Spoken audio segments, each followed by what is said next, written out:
우리 하나님 말씀 함께 보도록 하겠습니다. 창세기 33장 1절부터 20절 말씀입니다. 창세기 33장 1절부터 20절 말씀 우리 함께 교독하도록 하겠습니다. 야곱이 고개를 들어보니 에서가 장정 400명을 거느리고 오고 있었다. 야곱은 아이들을 레아와 라헬과 두 여종에게 나누어 맡기고 두 여종과 그들에게서 난 아이들은 앞에 세우고 레아와 그에게서 난 아이들은 그 뒤에 세우고 라헬과 요셉은 맨 뒤에 세워서 따라오게 하였다. 야곱은 맨 앞으로 나가서 형에게로 가까이 가면서 7번이나 땅에 엎드려 절을 하였다. 그러자 에서가 달려와서 그를 끌어안았다.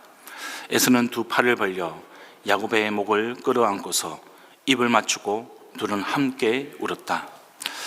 에서가 고개를 들어 여인들과 아이들을 보면서 물었다. 내가 데리고 온 이 사람들은 누구냐?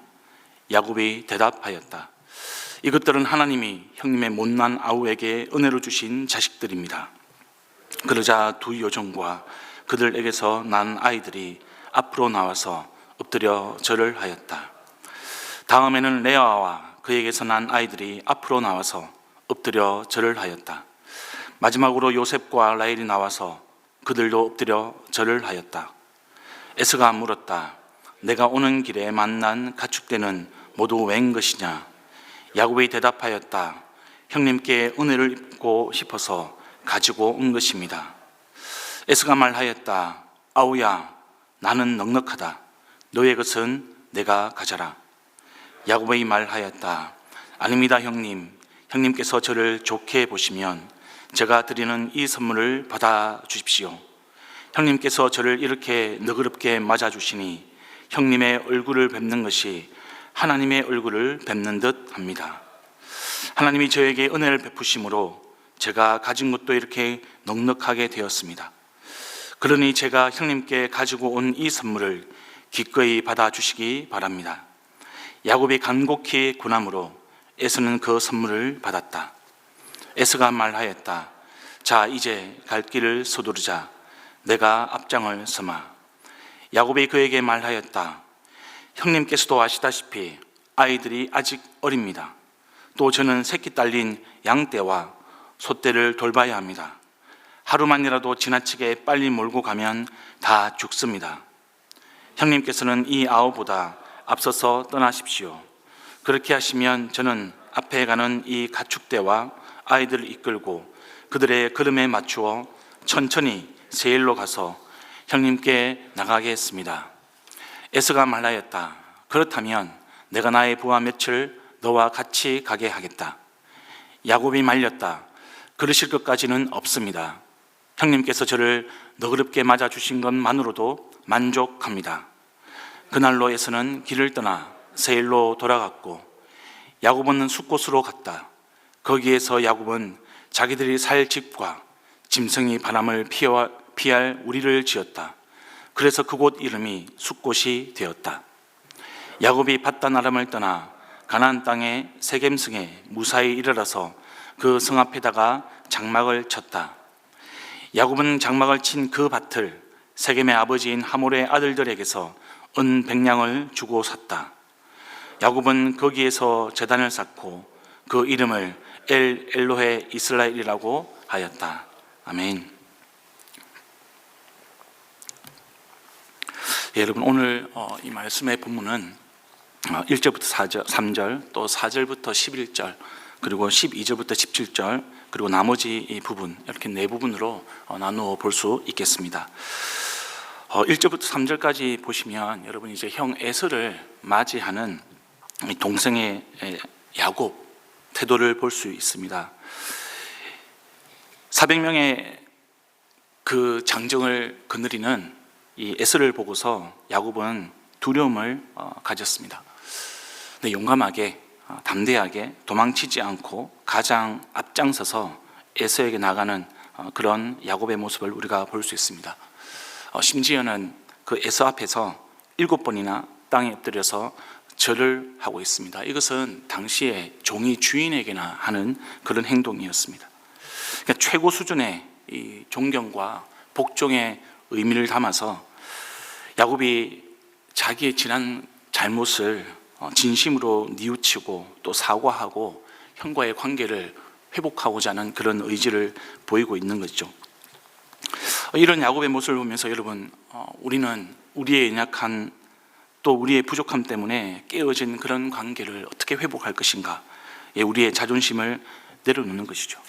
그리고 먼저 겸손하게 손을 내미는 것, 그것이 열쇠라는 겁니다. 진정한 회개라는 것이 관계에 있어서는 말로만 끝나는 것이 아닙니다. 상대방을 향해서 낮아지는 거죠. 그리고 서로가 용납하는 겁니다. 여기까지는 참 좋은데요, 이상한 장면이 하나 등장을 합니다. 가족을 배치해서 나오는데 순서를 정하고 있습니다. 우선 가족에 앞서서 두 여종과 그들의 아이들을 세웠습니다. 그 아이들도 이 야곱의 자식들입니다. 그 다음에 레아와 그 아이들을 세웠습니다. 그리고 맨 끝에 이 라헬과 요셉을 배치했습니다. 여러분, 의문이 생기지 않습니까? 왜 이렇게 배치를 했을까? 당시 이 야곱의 자녀들 가운데 가장 나이가 많은 아이가 르우벤이었습니다. 13살 정도로 추정이 됩니다. 그리고 요셉은 6살 정도로 추정을 할 수 있겠습니다. 나머지 형제들도 대부분 7살에서 12살 사이로 보여집니다. 저 같으면 여러분, 이 어른인 이 레아와 라헬을 먼저 세우고요, 아이들은 맨 마지막에 세웠을 것 같습니다. 근데 야곱이 그렇게 하지 않았습니다. 야곱은 이 에서와 만나는 그 긴장되는 그 순간에도요, 생각을 해서 라헬과 요셉을 가장 마지막에 배치를 했던 거죠.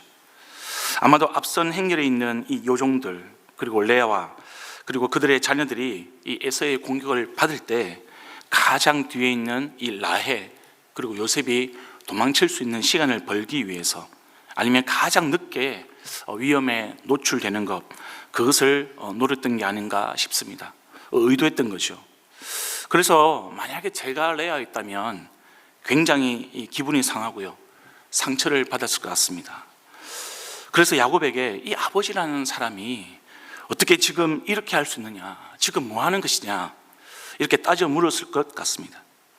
이런 야곱의 행동은 이 야곱이 이스라엘이라는 이름을 얻고 난 이후에도 계속해서 이 레아와 요종들보다는 라헬을, 그리고 그의 다른 자녀들보다는 요셉을 더 사랑하는 그런 뿌리 깊은 편애를 보여주고 있다라고 볼 수 있겠습니다. 분명히 여러분, 야곱은 하나님의 다듬으시는 손길에 의해서 20년 그 세월 동안에 변화가 되었습니다. 자기의 잘못을 뉘우치고요, 형 에서에게서 진정으로 사과하는 모습을 보여주고 있습니다. 그런데 여러분, 지금 야곱은 하나님께서 자기의 삶을 주관하시고 인도하신다는 것을 그 긴 세월 동안에 참 많이 경험했음에도 불구하고 동시에 지금 여전히 인간적인 방법으로 자기의 상황을 또 자기의 문제를 해결하려는 모습을 보이고 있다는 것, 이것을 우리는 놓치지 말아야 하는 거죠. 이런 모습 가운데 여러분, 우리의 신앙을 점검해 보면 좋겠습니다. 나의 삶을 주관하시고 인도하시는 하나님을 우리가 경험하면서도 또 한편으로는 여전히 내 인생에 어려움이 닥쳤을 때, 위기가 왔을 때 지금 야곱처럼 나의 방식대로, 나의 생각대로 내가 나의 안전장치를 만들어 놓고서 하나님보다 그것을 앞세우고 있는 것은 아닌지 우리는 살펴봐야 되고요, 우리 자신을 돌아보아야 하는 겁니다. 만약에 여러분 그렇다면 우리는 그것을 내려놓고 오직 하나님만이 나의 방패심을 믿고요, 오직 주님만을 의지하면서 살아가는 그 믿음을 붙들어야 하는 겁니다.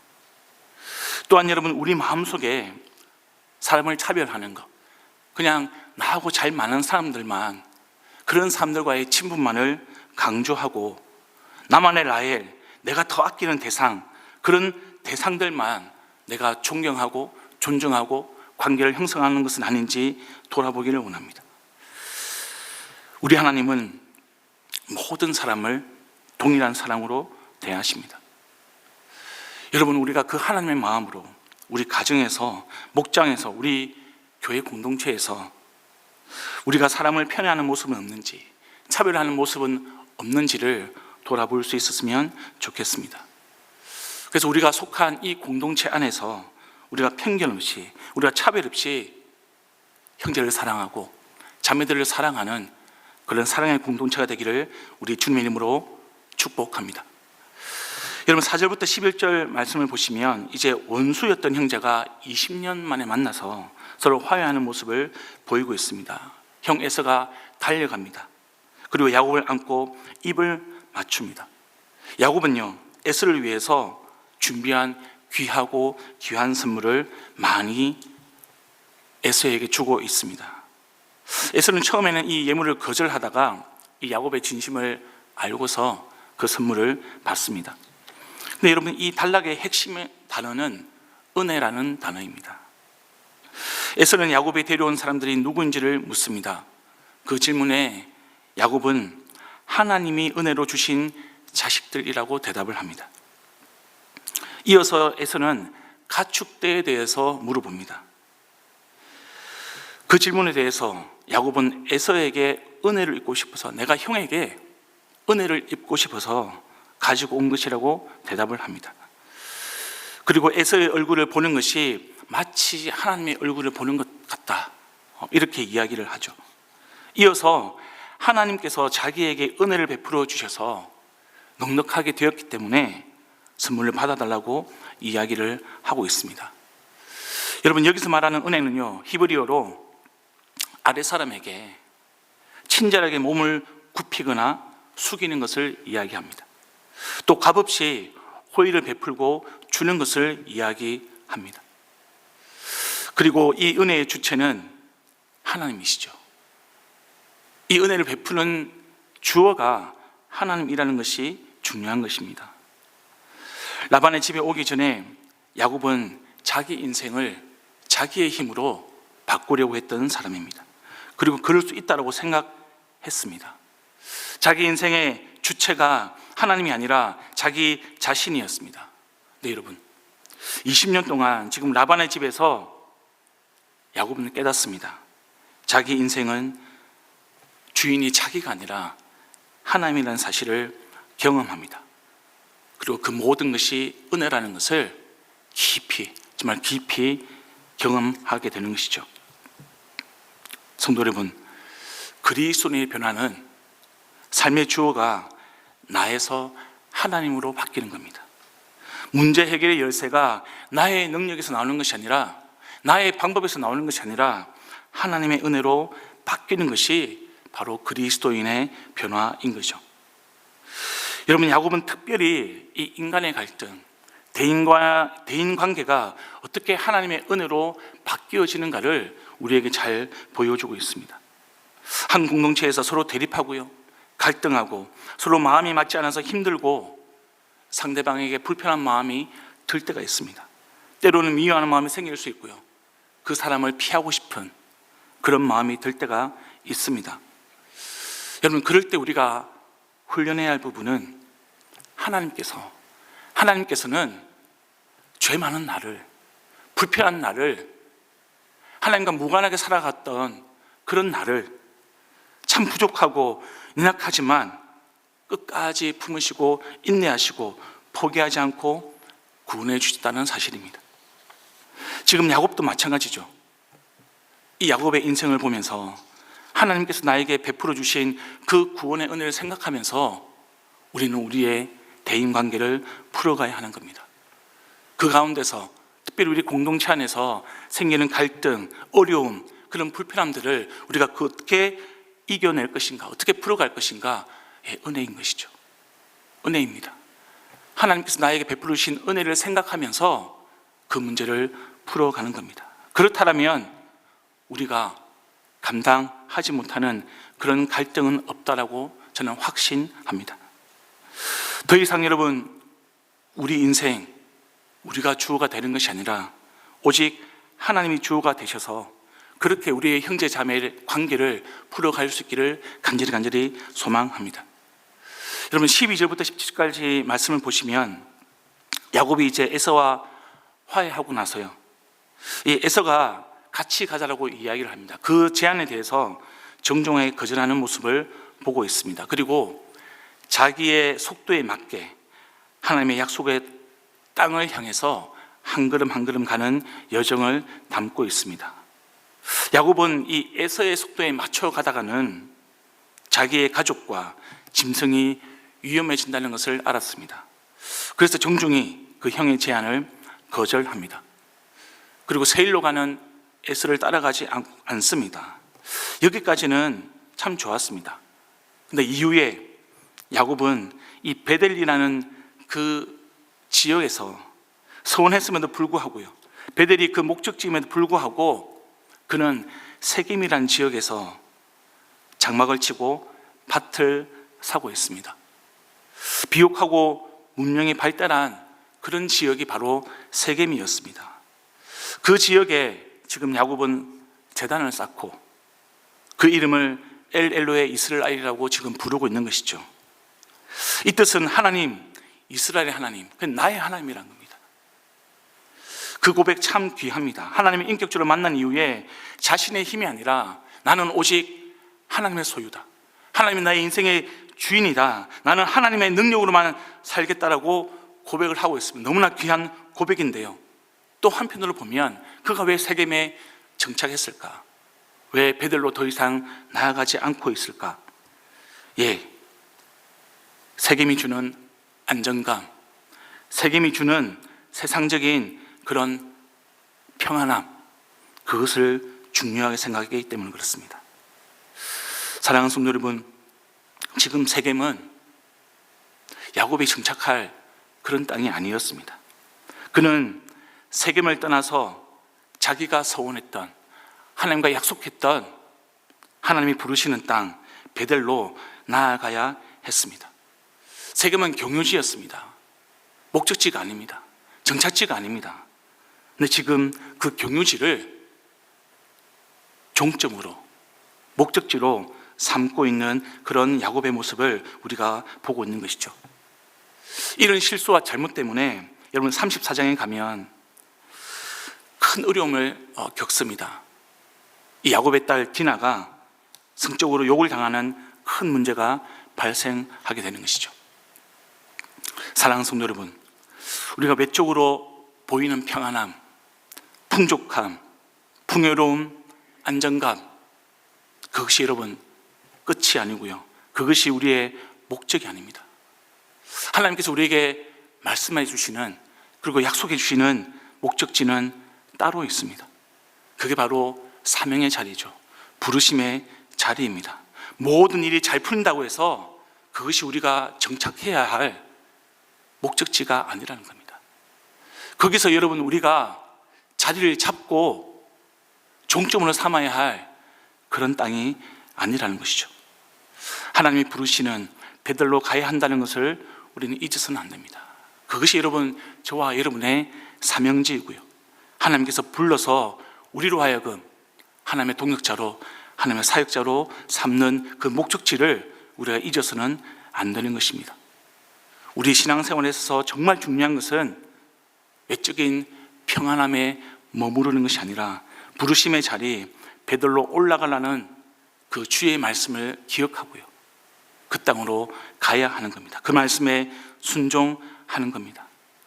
여러분, 이 세상에서 우리가 누리고 우리가 하나님 채워가는 것은 하나님께서 그것을 가지고 하나님의 나라를 만들어 달라고 하는 하나님의 부르심의 자리라는 것을 기억해 주시기를 부탁드립니다. 하나님께서 우리를 채워주십니다. 인도하십니다. 누리게 하십니다.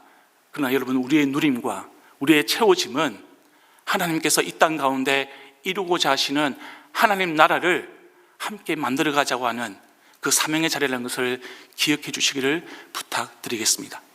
오늘도 하나님은 그 자리로 우리를 부르실 것입니다. 우리가 받은 것, 우리가 누리는 것을 가지고 머무르지 않고요, 하나님께서 섬기라고 하시고, 하나님께서 전파하라고 하시고, 하나님께서 만들어 달라고 하는 그 하나님 나라, 그 복음을 우리의 삶을 통해서 우리의 이웃들에게, 우리의 삶의 현장 가운데 통로가 되어지기를 우리 주님의 이름으로 부탁드리겠습니다. 이 시간 여러분 우리의 말씀을 기억하면서 함께 기도하기를 원합니다. 하나님, 야곱의 인생을 보면서 하나님의 부르심의 자리를 우리가 기억하기를 원합니다. 야곱을 보면서 하나님께서 변화시킨 그 은혜를 기억하기를 원합니다. 내 인생도 야곱처럼 변화시켜 주시고 내가 세겜에 머무르지 않고 베들로 향해 나아가는 하나님의 종 될 수 있도록, 하나님의 귀한 자녀 될 수 있도록 주님 이 땅 가운데 역사하여 주시옵소서. 오늘 목장을 위해서 기도하는 날입니다.